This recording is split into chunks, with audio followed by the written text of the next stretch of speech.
Oui, pourquoi vous faites ça? Oui, pourquoi vous faites ça? Écoutez la vidéo. Tabli Blodé, c'est un village qui a quelques kilomètres de Diokwe. Vous êtes allé installer une usine en plein cœur du village. Pourtant, il y a de l'espace. Vous pouvez mettre ça là-bas. Vous savez très bien que c'est nuisible pour la santé. Vous ne respectez aucune règle de l'environnement. Et en plein cœur de ce village, vous mettez cette usine. Pourquoi vous faites ça? Pourquoi vous faites ça? Pourquoi vous ne voyez que votre gain? Vous ne pensez même pas aux villageois. Regardez ce que vous avez fait.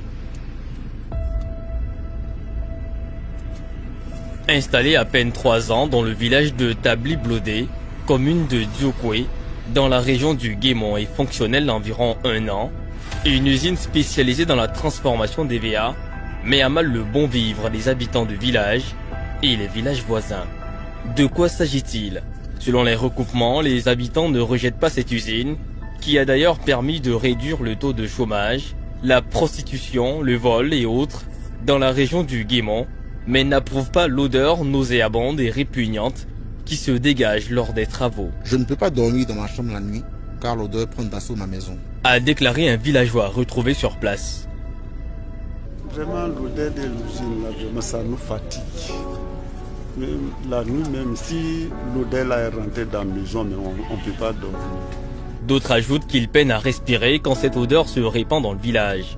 Ils devaient mettre même l'usine à quelques kilomètres même du village. Mais ils ont mis ça dans le village.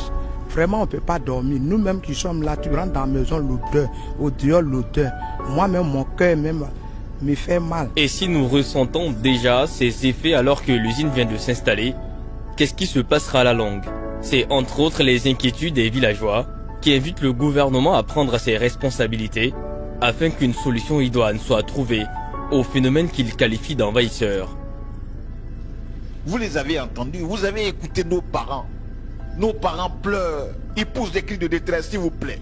Il faut absolument une solution. Mais plus grave, il y a un autre village qui est dans leur ligne de mire. Le village d'Ibobli Gessabo-Kéré est dans leur ligne de mire. Et là où il y a la forêt classée, ils veulent installer une usine. C'est-à-dire qu'on ne respecte même pas les règles établies par l'État de Côte d'Ivoire. Ce n'est même pas possible. C'est-à-dire que sur le plan juridique, ce n'est pas possible. Sur le plan environnemental, ce n'est pas possible. Dibobli Gessabo-Kéré est en danger. Les populations de ce village sont en danger. Je souhaiterais que tout Ivoirien, où qu'il soit ministre, qu'il soit simple citoyen lambda, qu'il jette un regard. Vaut mieux prévenir que guérir. C'est pour cela que votre humble serviteur, avec les pouvoirs que lui confère ce micro, a ouvert donc ce micro, au risque de me répéter, pour vous interpeller, tous autant que vous êtes. Il y a danger à Dibobli Gessabo-Kéré. Autre chose qui donne à dire aux villageois que l'entreprise Olam est aussi spécialisée dans la transformation d'EVA, café et cacao, qui serait en gestation à Gessabo-Kéré. À propos, le chef du village s'est prononcé. Ils sont venus depuis le 10 mai 2022. Ils contactent avec nous, chez moi ici, pour dire qu'ils cherchent 15 hectares pour implanter une usine appelée Olam. Effectivement, après les échanges, ils sont venus, ils ont délimité la parcelle. Ce problème, d'abord, dans un premier temps, je m'oppose à ça pour l'installation irrégulière et illégale parce que le chef du village n'a assisté, où se trouve le site, n'a assisté à aucune rédaction de contrat. J'ai été ignoré. Donc d'abord, la forme dans laquelle ils veulent implanter l'usine dans mon village même n'a pas été acceptée par mon village, Gessabo-Kéré, et moi-même le chef du village. Et nous, on pensait qu'ils allaient s'asseoir avec nous, échanger longtemps comment les déchets allaient être traités. Puisque là, nous dépendons partagez et mettez des cœurs. Abonnez-vous à la page Facebook. Qui nous nourrit, qui nous tient. Maintenant, l'usine à quelques 100 mètres, comment dirais-je, de ce fleuve. Comment ils allaient traiter ces déchets, tout ça là, ça n'a pas été signé, discuté avec la population. Et moi, j'ai toujours dit que je suis prêt à mourir pour une cause nationale. Sinon, les conditions dans lesquelles cette société veut comme de s'installer, je ne suis pas d'accord. Ce qui est clair, Les habitants anticipent déjà sur les conséquences qu'engendrerait cette entreprise si elle parvient à s'installer. Ils craignent entre autres les écoliers qui tomberont malades puisqu'il y a une école dans la zone. Cela s'ajoute l'intoxication du fleuve qui entraînerait la mort massive des poissons. Mieux, l'environnement sera pollué avec des conséquences fâcheuses sur la vie humaine. Autant de réflexions qui emmènent les villageois à crier au secours afin d'éviter l'irréparable. Il peut nous faire l'hôpital ici pour que ça traite pas. Parce que l'usine s'est plantée là, c'est pour de bon. C'est pas aujourd'hui, ça s'est passé puis c'est parti, c'est pour l'éternité. Mais quand l'odeur vient là, on ne supporte pas. Nous on veut qu'ils font un hôpital pour nous, pour qu'on s'entretienne entre nous. S'il faut creuser un gros tuyau qui peut dégager l'odeur quelque part d'autre pour qu'on puisse sauver le village. Par ça là, moi je vois que jusqu'à 1 an, 2 ans, 3 ans, vraiment le village sera atteint. Il y aura beaucoup de morts. Y a-t-il un problème sans solution? La réponse est non. Voilà ce qu'il propose comme solution. La création d'un hôpital qui s'occuperait des victimes sur cette mauvaise odeur dans le village de Tabli-Blodé et autres. À cela s'ajoute la proposition d'une enquête afin de dédommager les victimes sur cette odeur nauséabonde et repoussante. Si au moins, ils arrivent au moins, ça fait du mal à dédommager les habitants du village, c'était encore quelque chose.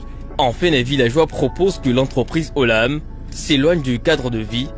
Nous avons assez d'espace où l'usine peut être installée loin de là et où elle peut s'implanter et travailler librement sans que la population riveraine ne soit, comme on dirait, vraiment touchée par les inconvénients tels que les maladies venaient de citer, dont sont victimes aujourd'hui la plupart de Tabli-Blodé. Car estime-t-il, il y a de richesses que d'hommes et le droit de l'un ne doit aucunement empêcher celui de l'autre.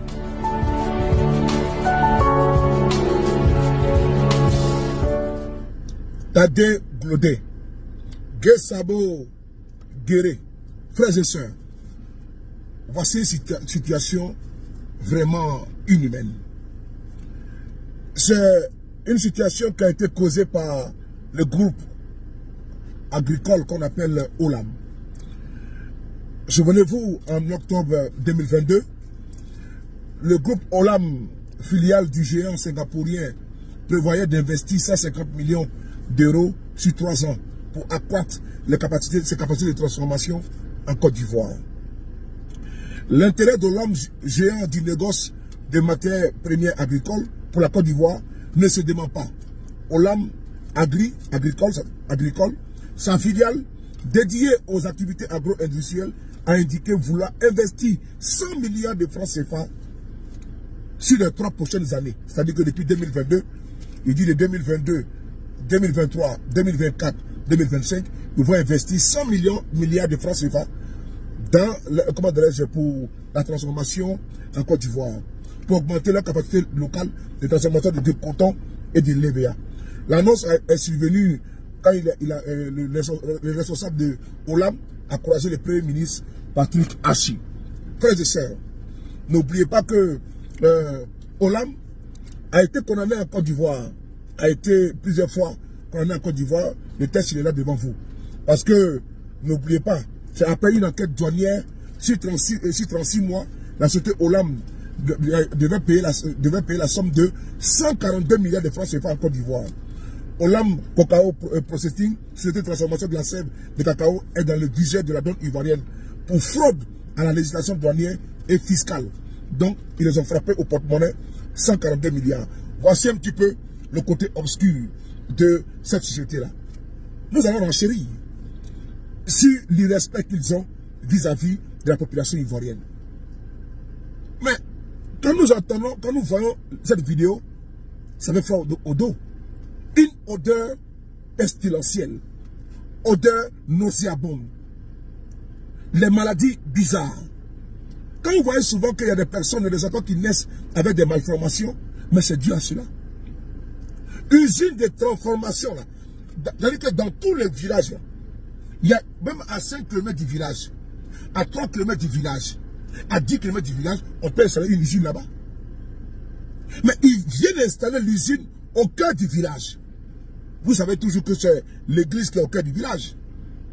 Mais eux, ils ont trouvé le malin plaisir de venir installer l'usine au cœur du village.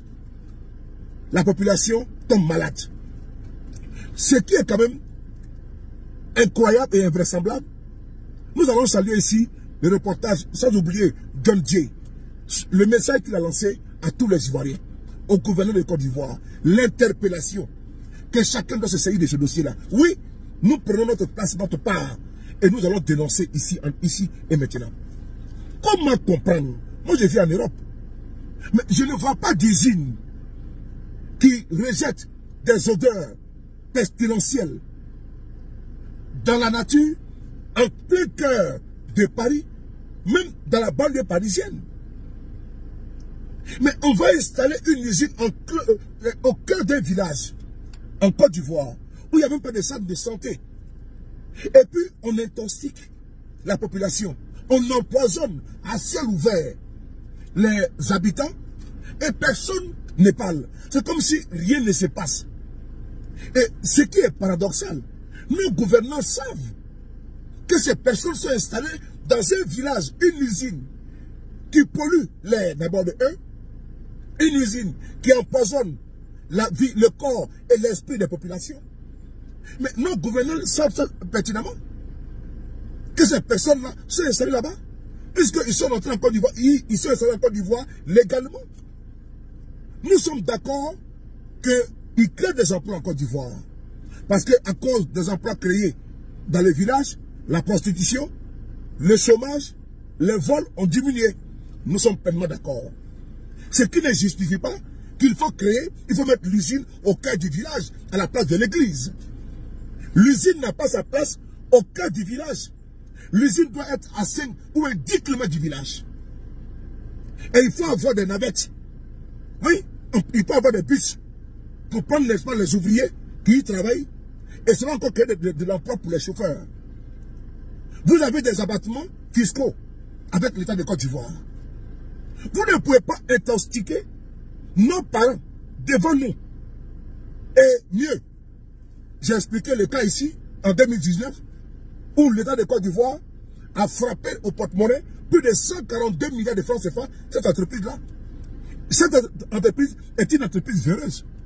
Parce que déjà, elle fait des fraudes fiscales, des fraudes douanières. Il a fallu qu'il y ait des contrôles pour les attraper. Et mieux, il faut maintenant aller tuer nos parents dans les villages. Nous ne pouvons pas accepter cela. On aime bien le travail que vous apportez à la population. On aime bien le chômage qui diminue en Côte d'Ivoire. On aime bien la position qui diminue en Côte d'Ivoire. Mais par contre, tuer ses parents, tuer les populations de là-bas, prétextant que vous avez créé de l'emploi, nous ne pouvons l'accepter. Frères et sœurs, ici et maintenant, vous qui nous écoutez ici, vous devez partager massivement cette vidéo pour qu'elle arrive dans les oreilles de nos autorités de Côte d'Ivoire.